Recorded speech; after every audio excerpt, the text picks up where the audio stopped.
예, 반갑습니다. 청와대 정책실장인 김상조가 전셋값 인상 파문으로 경질이 됐죠.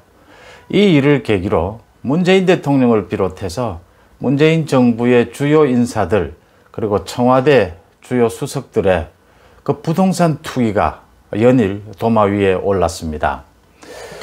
문재인 정권은 정권을 잡고 난 뒤에 한 일이 부동산 투기뿐이냐 이런 얘기를 듣고 있습니다. 먼저 문재인 대통령의 양산 사저 그 농지 땅 투기 의혹 부분요. 그 농지를 대지로 형질 변경을 시킨 그 부분에 대해서 많은 얘기들이 나오는데, 그러니까 문재인 대통령이 어제 이제 뭐 땅 투기, 부동산 투기와 전쟁을 하겠다라고 선언을 한 셈인데, 그렇게 하려면 자신이 먼저 그 형질 변경한 그 농지 부분을 포기를 해야 합니다. 자신이 농지를 사들여서 형질 변경을 한 부분, 그 의혹에 대해서는 자기가 말끔하게 내가 농지 부분은 포기하겠다, 아니면 지금 있는 그 집, 지금 사저집도 굉장히 넓습니다, 거기에다가 경호동을 짓겠다, 이런 다른 대안을 내놓는 겁니다. 자신을 먼저 자신 주의를 말끔하게 하고 난 다음에 땅 투기, 부동산 투기와 전쟁을 하겠다, 그런 선언을 했어야 한다. 그 다음 노무현 전 대통령의 경우에도 말이 많았습니다. 노무현 전 대통령도 김해 그 봉하마을 사저에 임야를 형질 변경을 한 것입니다.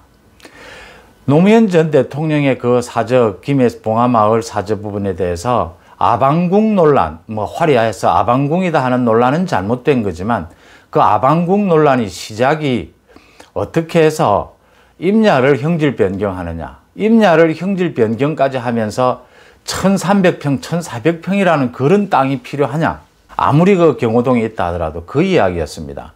지금 뭐 문재인 대통령도 비슷합니다. 이런 식으로 문재인 대통령이 부동산과의 투기 전쟁 못합니다. 그 다음 퇴임한 뒤에 이런 의혹을 안고 그 양산 사저에 못 들어갑니다. 거기 가서 잠을 잘 수가 없습니다. 그 눈에 보이지 않습니까? 이걸 포기하는 것이 가장 먼저 순서다라는 말씀을 드리고요. 그 다음에 이해찬 전 민주당 대표가 세종시에 또 땅을 샀죠. 농지를 사서 그 농지 상당 부분을 형질 변경을 해서 거기에 집을 짓고 살고 있습니다. 뭐 땅값이 지난 한 10년 동안 4배가 올랐다고 하는데 갖가지 의혹이 나오고 있습니다. 이거 규모만 차이가 있을 뿐이지 문재인 대통령과 똑같은 수법입니다. 그러니까 농지를 사서 그걸 형질 변경해서 그 일부에 집을 지은 겁니다. 지금 이제 또 드러난 것은 그 서울 세종 간 고속도로, 그러니까 이해찬 전 대표가 살고 있는 그 집 인근에 그 고속도로 나들목이 생겼는데, 원래 처음 고속도로를 설계할 때는 그 나들목이 없었다가 이해찬 전 대표가 집을 사고 난 뒤에 그 나들목이 생기면서 이 집값 인상에 큰 도움이 됐다. 물론 뭐 전체적으로 세종시 땅값이 많이 오르긴 했지만 이렇게 고속도로 나들목까지 생겨서 더 도움을 준 것 아니냐, 여기에 또 어떤 뭐 의혹이 있는 것 아니냐, 이런 부분들이 이야기입니다. 이런 이야기들이 안 나올 수가 없는 겁니다. 김상조를 계기로 쭉 또 다시 이야기가 다 나오고 있습니다. 그러니까 입만 열면 공정을 떠들고 청와대에 앉아서 부동산 정책, 원전 정책, 각종 경제 정책을 주무르던 사람들이 자기들은 그 정책 뒤에서 갖가지 정보를 이용해서 아파트, 땅 투기 일삼았다라는 것 아닙니까? 자기 이속만 챙겨왔다라는 것. 지금 다시 쭉 이야기를 말씀을 드리면, 김의겸, 이번에 지금 국회의원이 됐습니다. 김의겸 전 청와대 대변인이었죠. 이 김의겸이는 지난 2018년이었습니다. 청와대 대변인을 하고 있는 당시에 흑석동에 25억 7천만 원을 주고 그 재개발 상가 땅을, 집을 사지 않습니까? 여기에도 이 재개발이 될 것이라는 정보를 자기가 입수를 하고 활용한 것 아니냐라는 의혹이 있습니다. 그 부분도 나중에 다시 한번 들여다봐야 될 대목입니다. 그래서 1년 5개월 만에 8억 8천만 원의 시세 차익을 챙겼습니다. 물론 뭐 이 돈의 일부는 또 기부도 하고 뭐 이렇게 사후에 이제 드러나니까 자기가 국회의원 출마하기 위해서 뭐 일부를 기부하겠다 이렇게 한 것으로 제가 알고 있습니다만, 이런 식으로 청와대 대변인을 하면서 땅 투기를 해서 문제가 됐습니다. 그런데 또 그 김진애가 사퇴를 하면서 비례대표에 승계가 돼서 이번에 국회에 들어갔습니다. 그 다음 김조원 전 민정수석 강남에 아파트 2채를 가지고 있다고 해서 청와대에서부터 계속 한 채를 팔아라, 못 팔겠다. 노영민 비서실장과 공개적으로 싸우기도 했었죠. 고함을 치면서. 결국 팔지 않고 사퇴했고, 팔아라 강요를 하니까 할 수 없이 집을 내놨는데 주변 시세보다 훨씬 2억 3억 더 비싸게 집을 내놔가지고 팔리지 않도록, 그게 또 들통이 나서 창피를 당하고 이런 일들이 있었습니다. 노영민 전 비서실장도 강남의 집 한 채, 또 자신의 그 지역구인, 국회의원 지역구였던 그 청주의 아파트 한 채, 둘 중에 한 채를 팔아라 라고 하니까 청주집을 내놨다가 여론의 몰매를 맞았죠.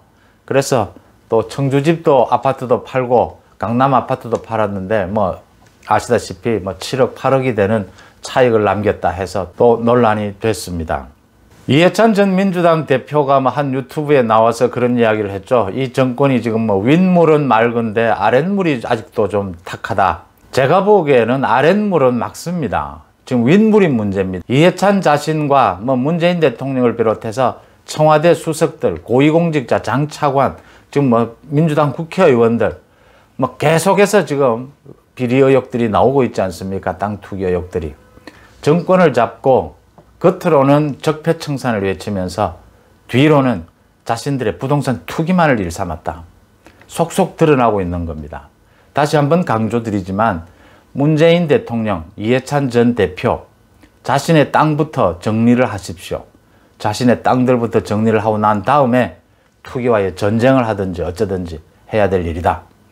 제가 보기에는 박영선, 이재명이 지금 어정쩡한 입장인데, 박영선, 이재명이 정확하게 그래도 선거에서 후보에서 사퇴를 하든지 아니면 선거를 해볼 참이면 지금이라도 문재인 정부와 정확하게 선을 그어야 합니다. 문재인 정부의 양산 사저 부분을 이재명, 박영선이 직접 나서서 그 부분을 정리하라고 요구해야 합니다. 그 다음 지난 4년 동안 저질러져 왔던 문재인 정권의 각종 부정부패, 불공정, 조국 추미애에 이어지는 그 많은 불공정 비리에 대해서 단호하게 척결하겠다는 의지를 비춰야 합니다.